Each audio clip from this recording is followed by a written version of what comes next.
ভাই রে ভাই! এটা এমন মজার একটা ভর্তা, একবার যদি খান আরেকবার আপনার খাইতেই ইচ্ছা করবে। আসসালামু আলাইকুম। আমি আজকে একটা নতুন রেসিপি নিয়ে আসলাম। এটা হচ্ছে টমেটো আর বেগুন দিয়ে আমি একটা স্পেশাল ভর্তা করি সেটা।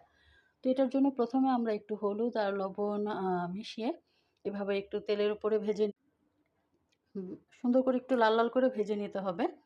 আর তারপরে আমি তো একটা প্লেটে নিয়ে নিয়েছি আর নিয়েছি অনেকগুলো কুচনো পেঁয়াজ আর নিয়েছি ধনিয়া পাতা। ধনিয়া পাতাটাও একটু বেশি দিতে হবে তাহলে এটা বেশি মজা লাগবে।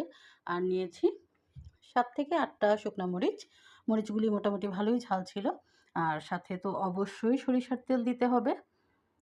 তো এই তো এভাবে আমি সবকিছু একসাথে সুন্দর করে মিক্সড করে একদম ডলে, ডলে সুন্দর করে আমি এটাকে মাখিয়ে নিব। আর এটা খেতে যে কি মজা আলহামদুলিল্লাহ!